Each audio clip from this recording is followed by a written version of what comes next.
আমার কিছু বন্ধুবান্ধবকে আমি জিজ্ঞাসা করেছিলাম, তারা বলেছিল তারা এই ধরনের কোনো খবর পাচ্ছে না। কিন্তু তাহলে তার বাইরেও তো থাকতে পারে, অথবা তারা হয়তো পাঠিয়েছে সংবাদপত্রগুলো অথবা মিডিয়াগুলো নিজেরাই সেন্সর করেছে, তেমন ঘটনাও তো ঘটতে পারে। এই জন্যই আমার জানতে চাওয়া।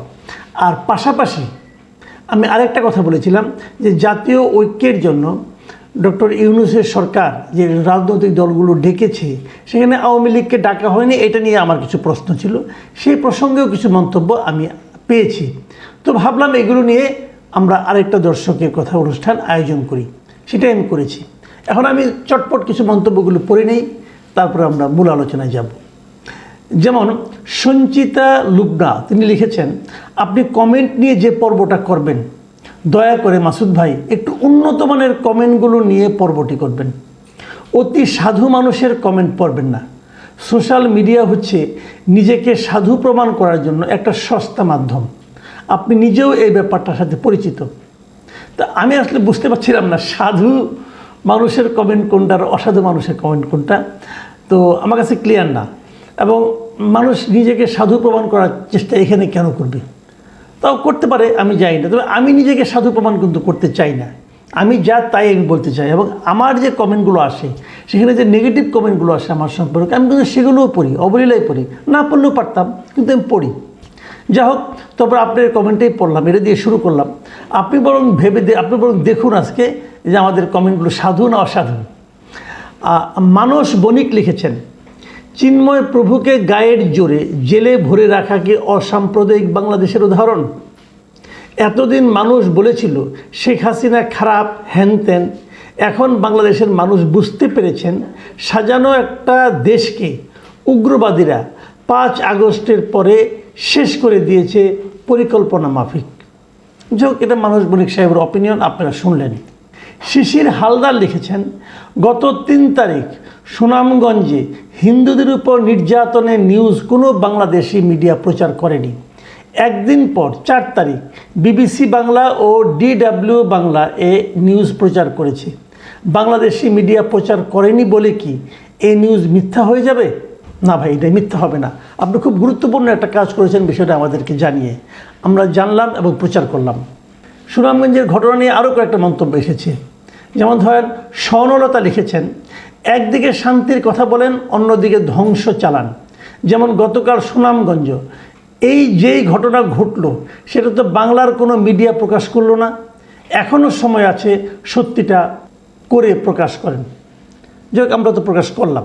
হাসান সি চৌধুরী হবে হয়তোবা, তিনি লিখেছেন, আপনার যুক্তিগুলো ভালো লাগে, বাংলাদেশের প্রেক্ষাপট বুঝতে সহজ হয়। তবে এই ভিডিওটির মধ্যে একটি ভুল বার্তা গ্রহণ করেছেন আপনার বন্ধুদের কাছ থেকে, যে তারা কোথাও হিন্দুদের প্রতি হামলা লুটপাট হলে তারা ছাপতো, অর্থাৎ হচ্ছে না। আর আমি বলছি, আমি যশোর মনিরামপুর থেকে বলছি, এখানে এসে আপনি নিজেই খবর নিন কি হচ্ছে। প্রতিটা হিন্দু পরিবার জানমাল নিয়ে প্রতিটা রাত আতঙ্কে কাটাচ্ছে। লক্ষ লক্ষ টাকা দিয়ে তারা বাসস্থান টিকিয়ে রাখছেন। অনেকে এদেশ ছেড়েছেন, অনেকের গরু নিয়ে গেছে দুর্বৃত্তরা। এসব খবর কেউ ছাপানোর সাহসও পাবে না। যাই হোক, আপনাকে সত্য প্রকাশের জন্য অনুরোধ জানাবো, বাংলাদেশ ভালো নেই। ওনার এই যে কথাটা, এই কথাটা কিন্তু গুরুত্বপূর্ণ। আমি এটা জেনেছি অনেক জায়গায় কিন্তু এরকম মানুষকে ব্যবসা করতে যেয়ে, বাড়িতে থাকতে যেয়ে বিভিন্ন জনকে, পাওয়ারফুল লোকজনকে চাঁদা দিতে হচ্ছে। কিন্তু এটা কেবল হিন্দু বলেই হচ্ছে তা কিন্তু নয়, এটাও আপনাকে মানতে হবে। অনেক আওয়ামী লীগের লোকজনকে আমি জেনেছি, তাদেরকে কিন্তু এই ধরনের চাঁদা দিতে হচ্ছে। কারা নিচ্ছে এটা এলাকাবাসী জানে, আপনারাও জানেন হয়তোবা, কিন্তু দিতে হচ্ছে চাঁদাবাজি চলছে মাঠ পর্যায়ে, এটা কোনো অস্বীকার করার উপায় নাই।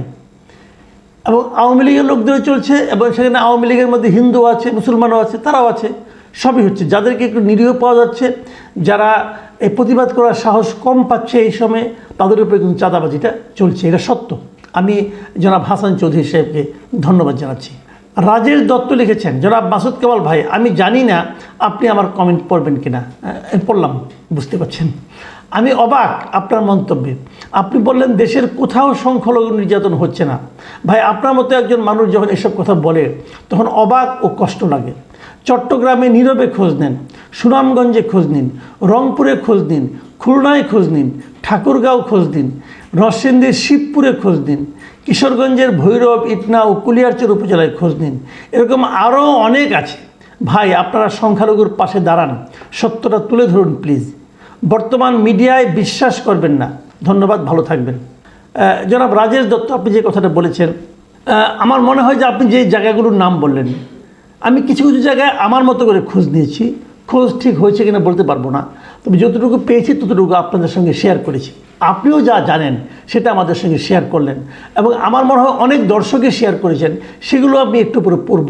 যেমন আপনি বললেন রংপুরের কথা, আপনি জাস্ট দেখুন আমাদের পরের মন্তব্যটা কী এসেছে। পরের মন্তব্যটা মোহাম্মদ রাসেল লিখেছেন, আমাদের রংপুর বিভাগে অনেক হিন্দু, কোথাও এমন ঘটনা ঘটে নাই।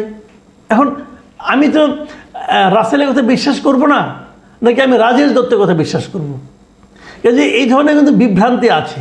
আমি জানি না কোনটা সত্য কোনটা মিথ্যা।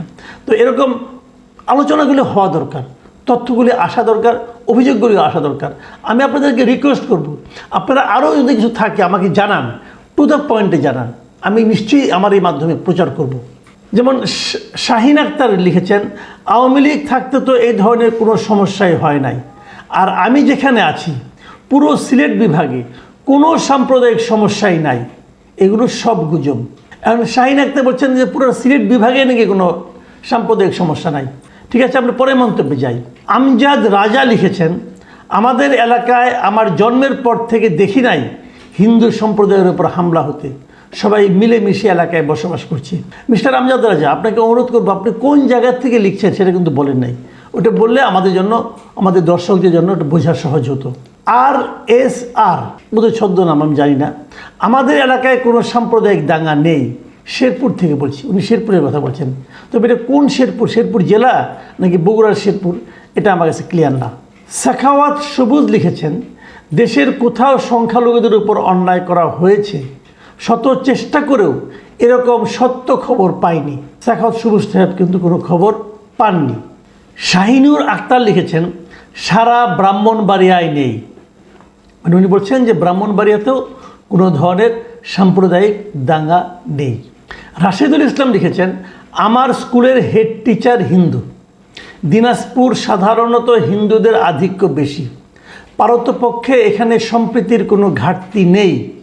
সবাই সমন্বয় করে স্বাভাবিকভাবেই যেভাবে থাকা যায়, এমনকি আগস্ট পূর্ব মুহূর্ত থেকে অনেক ভালো আছি।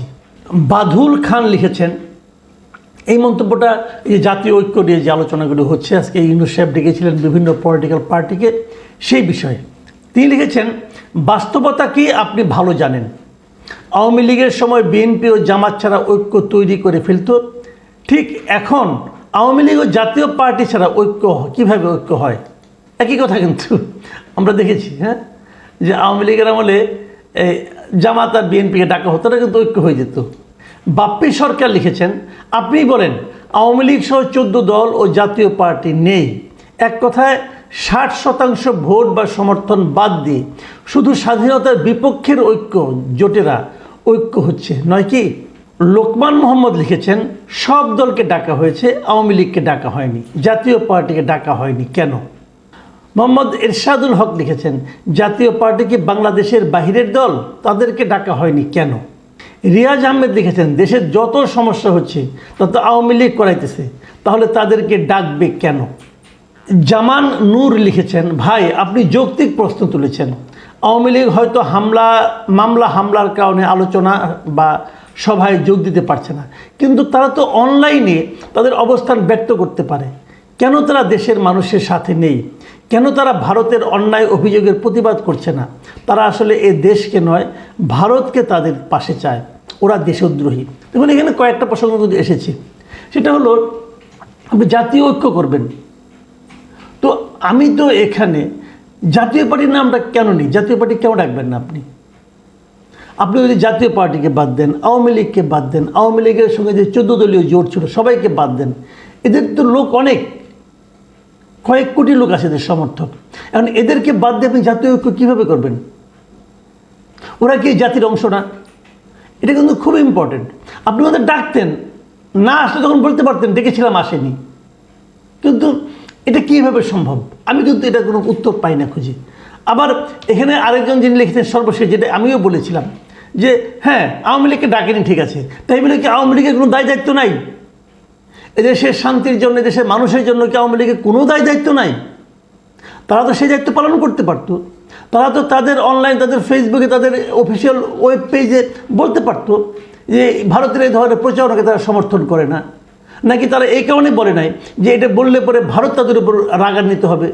তারা ভারতের সমর্থনটাই চায়, যে এসে মানুষের প্রতি তাদের কোনো ফিলিংস নাই। এটাই কি সত্য? তো এটা কিন্তু দুই দিকেই সমস্যা আছে। আমার মনে হয় এই দিকগুলো সংশ্লিষ্ট সবাইকে ভাবতে বলবো আমি। এসকে হারুনুর রশিদ তিনি লিখেছেন, মাসুদ কামাল ভাই, আপনার কথায় ধরলাম 5ই আগস্টের আগে আন্দোলনের সময় যত গণহত্যা হয়েছে সেই সময় সরকারের শেখ হাসিনা ছিলেন বলে তাকে খুনি বলে আখ্যায়িত করছেন, কিন্তু 5 আগস্টের পরে সারা দেশে পরে পুলিশ সহ যত খুন হলো এর দায় এখন কার? আর সাংবাদিকদের কথা বলছেন তো, আপনার মতো কয়েকজন সাংবাদিক ছাড়া বাকি সব সাংবাদিক তো পাল্টিবাজ খেয়ে সুর পাল্টায় ফেলছেন। আবার কেউ ভয়ে সত্য রিপোর্ট দিচ্ছেন না। শেখ হারুনুর রশিদের এই বক্তব্যকে আমি মনে করি দর্শকদের বিবেচনায় নেওয়া উচিত। ও যে সুমন লিখেছেন, সনাতনী ব্যবসায়ীরা প্রত্যেককেই চাঁদা প্রদান করে ব্যবসা করতে হচ্ছে।